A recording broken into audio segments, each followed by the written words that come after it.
Okay, so let me start by thanking the organisers for the invitation to talk here and for their superb organisation, in particular for arranging for the lack of any distraction by ensuring England's early exit from the World Cup. So let me start by giving you the basic structure. So this talk involves, is going to basically, I'm going to start by basically a couple of sections which are going to basically review moduli and the cosmological moduli problem, which should be reasonably familiar, and then get on to some more recent, more work I want to talk about, involving progressively why this is the cosmological moduli opportunity, dark radiation, a 0.1 to 1 keV cosmic axiom background, and finally how you would see this. And let me also thank all my collaborators who are all listed here, and this talk is based on these papers. Okay, so I'm unambiguously committed to the idea that string theory is a theory of physics, it's a theory of this universe, it's a theory of the world we live in, so therefore it should be in the business of making predictions about observations and then trying to compare those predictions to data. And the basic kind of one-sentence summary of the talk is that I think, and actually a very good place to try and do this is rather surprisingly in the X-ray spectra of galaxy clusters. And so what I want to do then over the next 25 minutes is to try and provide the kind of the justification behind this apparently totally bizarre claim. Okay, so to start with, string theorists, we do string theory, you want to turn string compactifications into observational predictions. Now, my perspective on this is that, in doing this, over the last 30 years, lots of extremely smart people have written lots of really nice papers on many different approaches to realising the standard model. Historically starting with a weakly coupled heterotic string, and then moving through, very many different approaches to getting the standard model. And it seems to me that it's going to be hard to single out a preferred extension to the standard model, as there seem to be so many kind of basically good approaches to trying to realise the standard model. However, one aspect of string compactifications that does tend to be rather universal is the moduli sector. In terms of things like the effective action, these look rather similar across compactifications. The reason why moduli should exist really just starts from coming from saying that you have extra dimensions. This is string theory, so modes like the dilaton or the radion, the volume modulus, are basically always present in compactified string theory. So whenever you have string theory compactified down to lower dimensions, you rather generally expect to have moduli, basically gravitationally coupled massive particles in the theory. And so what I really want to focus on here is the physics of such moduli. Okay, so in doing so, I want to kind of focus in on the cosmological moduli problem. Now, this is quite an old problem, and then I want to kind of try and zoom in on then why I think this isn't the cosmological moduli problem, it's the cosmological moduli opportunity. Okay, so I think this is the one slide summary of what I think is the standard picture of cosmology. That in the beginning you had inflation. After inflation, you ended with a period which was matter-dominated by inflaton quanta. The inflaton decayed. It went to standard model stuff. You evolve that stuff forward, and it gives you these incredibly beautiful pictures on the sky that have been measured progressively by keV, WMAP, and now Planck. And one thing that's been kind of appreciated about this for a long time, in the context of where you have gravitationally coupled particles, is so the hot Big Bang doesn't really start until the universe becomes radiation dominated. Now, the most naive picture of this occurs basically, when an inflaton decays. However, as we all learnt in kindergarten, in an expanding FRW universe, non-relativistic matter redshifts as 1 over 8 cubed, and radiation energy density redshifts as 1 over 8 to the 4. Because 4 is bigger than 3, as the scale factor increases dramatically, the ratio of radiation to matter will go to 0. And what this means is that if you have long-lived matter, moduli are long-lived because they're only gravitationally coupled, therefore they have extremely long lifetimes compared to almost any other particle. They're almost independent of the initial conditions, and I'm not going to define that term further, but long-lived matter has this tendency to come to dominate. And so you expect reheating to be dominated by the last scalars to decay and not the first ones. And this has been, as you can see on the references, it's been appreciated for a long time. Moduli are generally get misaligned from their final minimum during inflation. Things like the dilaton, the volume modulus, and string theory, they couple to everything. So the inflation potential causes the moduli to be misaligned. At the end of inflation, the moduli just start oscillating about their minimum. because their interactions are gravitational, their decay rates are suppressed by powers of the Planck scale, and they come to live a long time and come to dominate the energy density. And again, this is all standard, so the lifetime of moduli is determined by this Planck suppressed decay rate, and as has been kind of appreciated for a long time, if you have moduli of masses of, say, around 100 TeV or something, then their lifetime is, tends to be around a tenth of a second. The reheat temperature when they decay tends to be around a few MeV, and the cosmological moduli problem, which has been, as I said, has been understood for a long time, is a statement that if you have light moduli with masses of less than around 100 TeV, then the moduli tend to decay after Big Bang nucleosynthesis has to start, and that is obviously a problem. Now, where I want to kind of now move on from this and say why I think the cosmological moduli problem is the cosmological moduli opportunity, is that the side consequence of this is that I think it's fair to say that a generic expectation of string compactifications in this kind of, in the sort of standard cosmology is that you expect the universe to pass through an epoch where it is modulus dominated.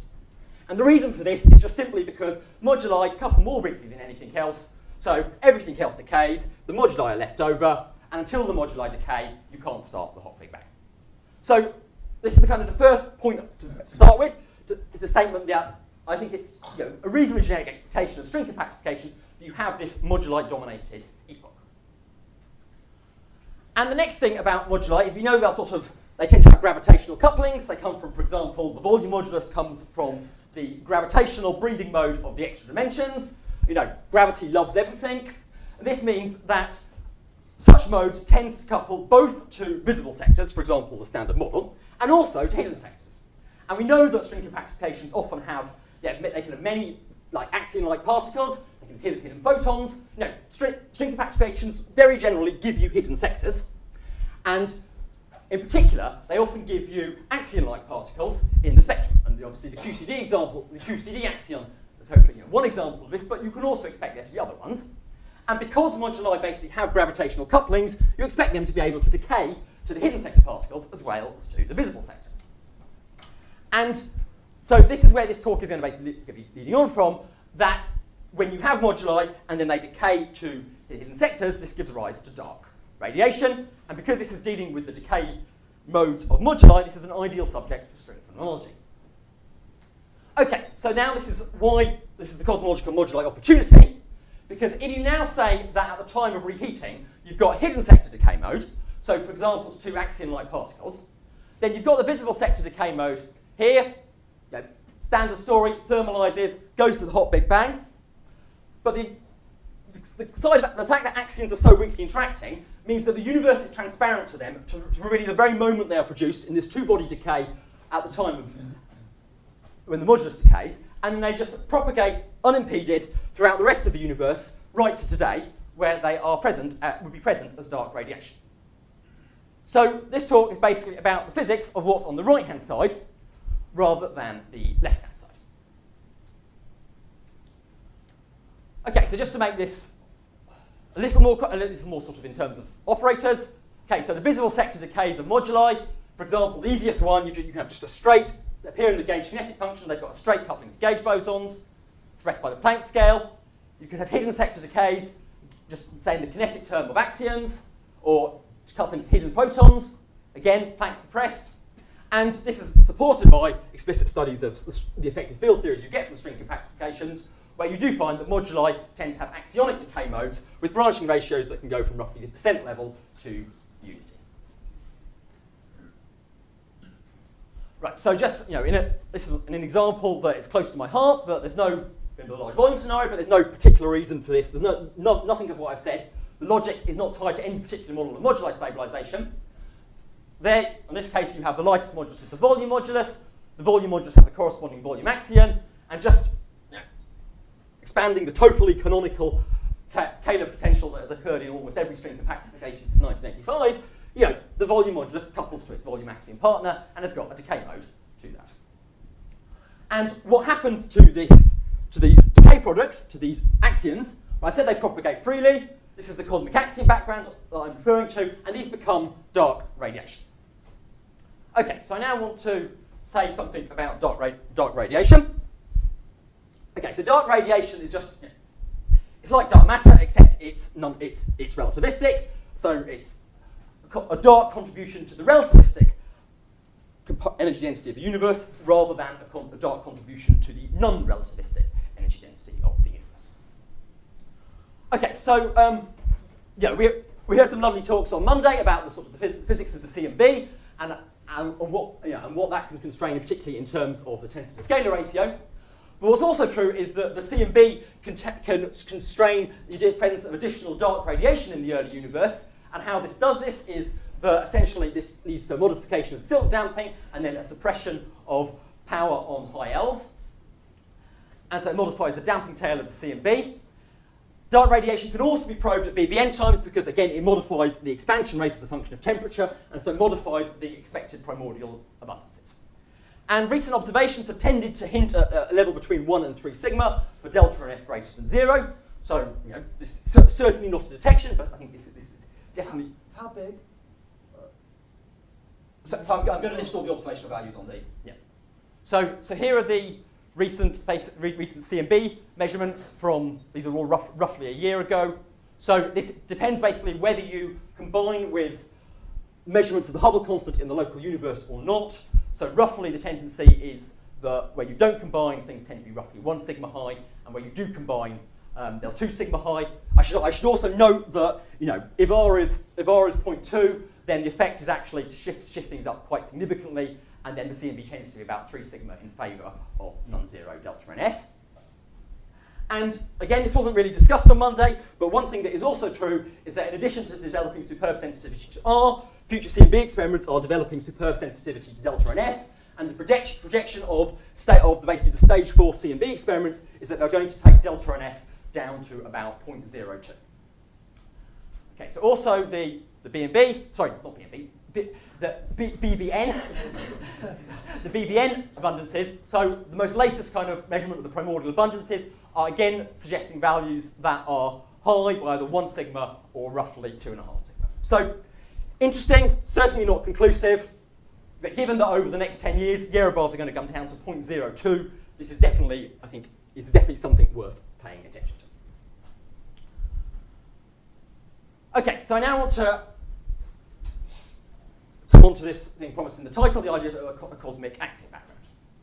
So this is basically coming back to what I was saying.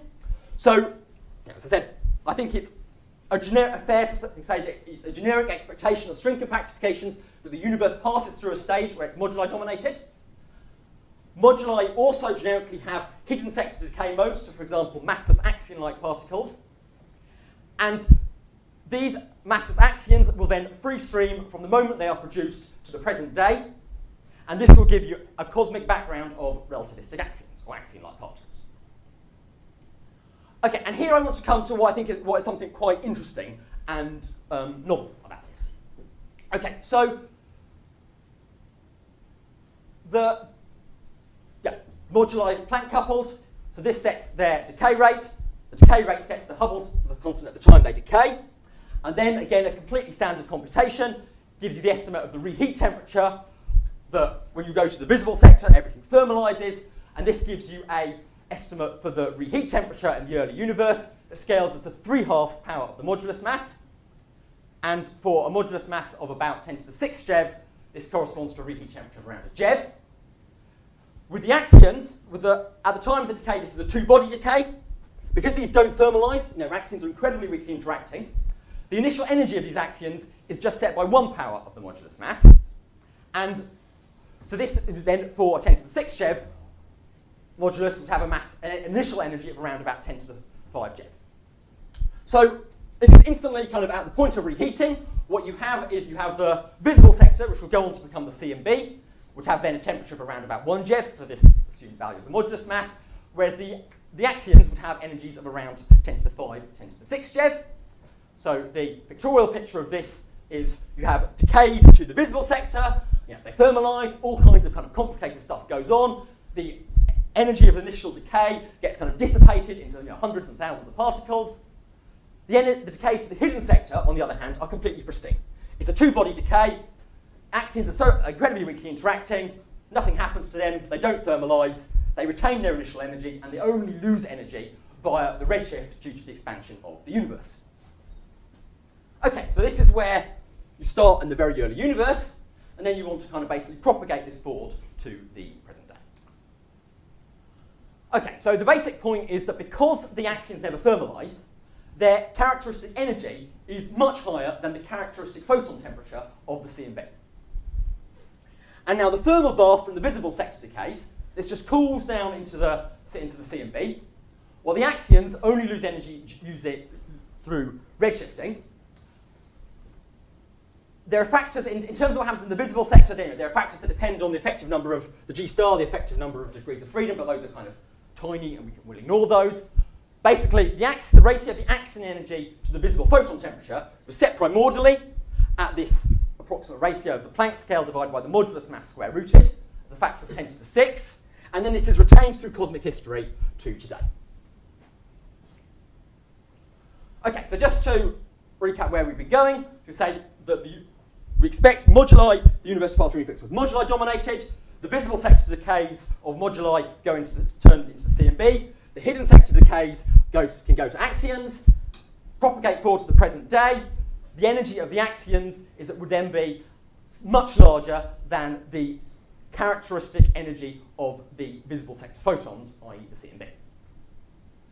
Okay, so then what we then have is that the energy of these hidden sector axions would be larger than the C and B photons by a factor which, for a 10 to the 6, assuming 10 to the 6 GeV modulus is the lightest, is around 10 to the 6.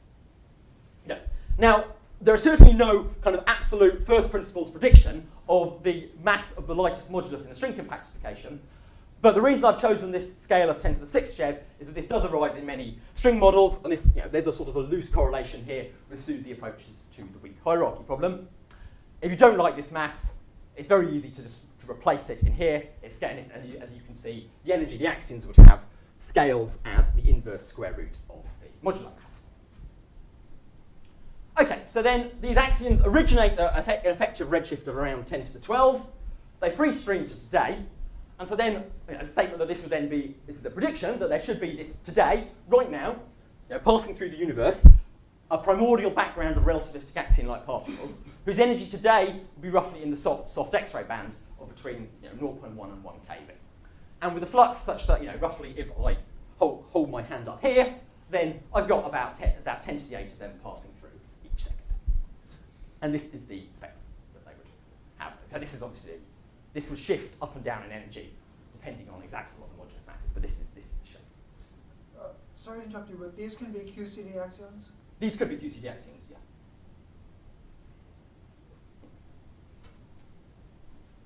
Okay, so then, say their current energy, the estimate gives then roughly of energies of a couple of hundred electron volts. The expectation that there's a dark analog of the C and B, I think, comes from really what are kind of rather simple and rather general properties of moduli. I mean, I haven't used anything about the particular model for moduli stabilization or which kind of version of string theory I'm compactifying. It's really going through just the point that you have an epoch where the universe is dominated by massive gravitationally interacting particles, and that these, when they decay, they have two-body decays to hidden axion-like particles. And today, these energies would lie in extreme ultraviolet or soft X-ray wavebands. Okay, so then the final part is then, given if this was here, how would you see it? Because while it might be very interesting, if you had no chance of seeing it, it's obviously less interesting. Okay, so how do you see axions? Well, so we heard let's talk about axions on Monday. This is going in a slightly different way, through the coupling of axions to electromagnetism. So one of the best ways that this goes back to work by keV sort of like 30 years ago is that the way of seeing axions, put them in a coherent magnetic field, and axions turn into photons. And so the bounds are basically, there's a coupling of axions to photons, and if you turn on the coherent magnetic field, axions can convert to photons, and you can see them. Right, so this is just the expression for axion to photon conversion probability. You've got a coherent magnetic field in a domain length L, then axions will convert to photons, and basically a very similar physics to that neutrino oscillations, and this is basically the probability of conversion in a single domain. Okay, so given that you say if you have a background of relativistic axions or axion-like particles and you want to see them, then roughly what you want is as big a magnetic field as you can over a large region as you can. Now, this is the strings conference, and I think so it's true that basically all interesting physics belongs to string theory, but so I'm just going to review the string theory of galaxy clusters, if you'll allow me. so galaxy clusters are the largest serialized structures in the universe. They've got a typical scale of about 1 megaparsec, and they consist of 100 to 1,000 galaxies. But what's interesting here is they're kind of suffused by what are relatively large magnetic fields of between 1 and 10 microgauss, which have a typical kind of coherence scale of between 1 and 10 kiloparsecs. They've also got this, this gas, this hot interclustered gas, which is the dominant baryonic matter. Temperatures are kind of a few keV. And these really sit at the, there are many frontiers of particle physics, but these really sit at the large magnetic fields over large volumes frontier of particle physics. And in particular, galaxy clusters are the best converters of axioms to photons in the universe. Okay, so here's one cluster. This is the coma cluster. This is the invisible light, so you can see all the galaxies. And in X-ray, this is what it looks like, so you can see the emission from bremsstrahlung from the hot gas. Okay, so now where this becomes interesting is that in fact there exists a long-standing kind of excess in soft X-rays from galaxy clusters. And this has been observed with different satellites, principally Extreme Ultraviolet Explorer and the soft bands of Rosat, for reasons that you can ask me about if you want. This is a funny case where the older instruments are actually much better for this purpose than the newer ones, such as XMM Newton or Chandra and so on. And so this has been studied for a large number of clusters, and it's present in about 15.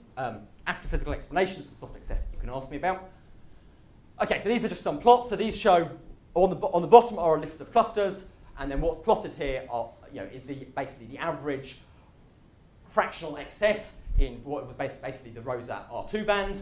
And so you can see basically, generally it tends to be high. In some cases over here, if you look on the far right, you can see there are compensate cases, for example, the coma cluster, which I'm going to focus in more detail. You can see there's a very tiny error bar.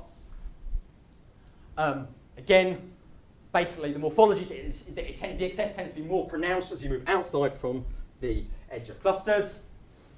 And in the case of coma, so this extends well beyond the hot gas and the viral radius, so this has been found up to about 5 megaparsecs from the center of coma. So again, what's plotted here is the excess, basically compared to the thermal emission from the hot gas. Okay, so you can see where this is going. So then the basic proposal here is the possibility that this cluster soft excess is generated by conversion of a primordial population of relativistic axions to photons in the cluster magnetic field. And so, in principle, this is the predictions of this scenario are then pretty much totally well defined by what is basically astrophysical data. So if it's possible to know the magnetic field of the cluster perfectly, then you just put it in, you propagate axions through it, see what the conversion probability is, and see what your prediction for the excess is. Do that for all clusters, see whether this agrees with the excess. So, what you want to do is clear. Okay, obviously, in actuality, it's not so. No one hands you the three-dimensional magnetic field of a galaxy cluster, and these things are not completely easy to measure. But it's clear what the aim is to go. Okay, so how you test this? You propagate axions through simulated cluster magnetic fields. So focusing on the coma cluster, for which the magnetic field has been reasonably well constrained. So for those of you who are interested, the way these are constrained are basically through Faraday rotation measures of basically radio sources that sit beside the cluster. They come through the cluster by measuring the polarization of light and how that rotates. You can basically infer the statistical properties of the magnetic field along the line of sight. Okay, so these are details of the model. So we basically simulated the best fit model of this and sent axions through it. Okay, so these are then the plots of the conversion probabilities for axions to photons going through the coma cluster. And so this assumes a value of the axion to photon coupling of n as 10 to the 13 GeV. So one point I just kind of want to make here is that if you look at these conversion probabilities of something like these are 10 to the minus 3, and this is just kind of enormous. And one reason why this is enormous is this is kind of basically is a beautiful kind of effect of quantum mechanical coherence, because it's trivial. We know we all teach undergraduates in quantum mechanics. Probability goes as amplitude squared. So if the amplitude for conversion grows with length, the probability goes with length squared. But if you're coming from a particle physics background and you get to take 10 kiloparsecs and to convert that into units of inverse GeV, and then square it, And I also kind of, in terms of saying, how good galaxy clusters are for converting axions to photons.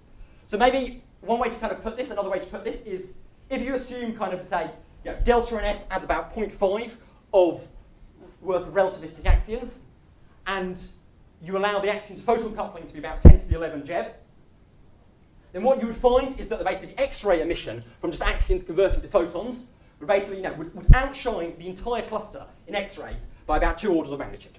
So so that means that you can't have this canonical value of 10 to the 11 GeV. But what it does mean is it is kind of a very good way of actually probing and looking for axions. What value did you assume over here? 10 to the 13, M is 10 to the 13 GeV for the axion photon-photon coupling. Yeah, so I should also say that you cannot use the QCD axiom for this because there's, in terms of the mixing between the axion and the photon, you basically need the axion-like particle of a mass less than around 10 to the minus 12 electron volts. So you can't use the QCD axiom for this. This has to be an axion-like particle. Okay, so here's just a pattern of what the spectrum looks like after conversion. So the dotted line here is the original primordial axion spectrum. After conversion, the photon spectrum you would see is basically in the solid line.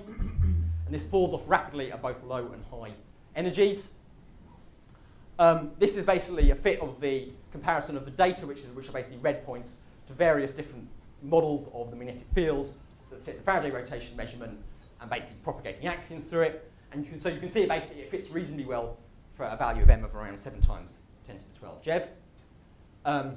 So last week, I think earlier this week in fact, we also looked at the excess through the outskirts of coma. And again, if you do this, you can kind of fit this excess with a compatible value of M of, again, around 10 to the 13 GeV. So the solid lines here are in the centre of coma, and then the other shaded ones are coming from the outskirts. And then finally, you want to extend this to other clusters where you've also got kind of information about both the soft excess and the magnetic field. So this includes cases where, like the first two, where essentially you have pretty much a sort of a null excess, where you want to kind of, you'd hope to get a null excess as well. And the final case where you've got a small excess, and roughly this doesn't, it's not in kind of glaring contradiction. Let's put it that way. Okay, right, so let me wrap up. Okay, so the argument has basically been that the physics of moduli basically suggests the existence of basically a kind of a cosmic axion background where with the characteristic energy kind of much greater than the CMB. So basically a dark analogue of the CMB that is far more primordial than the CMB. And this arises from basically hidden sector decays of moduli to axions at the time of reheating. So this will contribute to dark radiation and delta and F. So we'll also say here that in terms of what we know about string effective field theories, you would expect a detection of dark radiation by the time stage 4 CMB experiments are finished. The keV energy today is not completely predicted, but it's naturally in this range of between 0.1 and 1 keV. And axions can convert to photons in astrophysical magnetic fields. Galaxy clusters are actually the best place in the universe for doing this, and such an axion background may actually be responsible for the long-standing excess of soft X-rays from galaxy clusters. Thank you.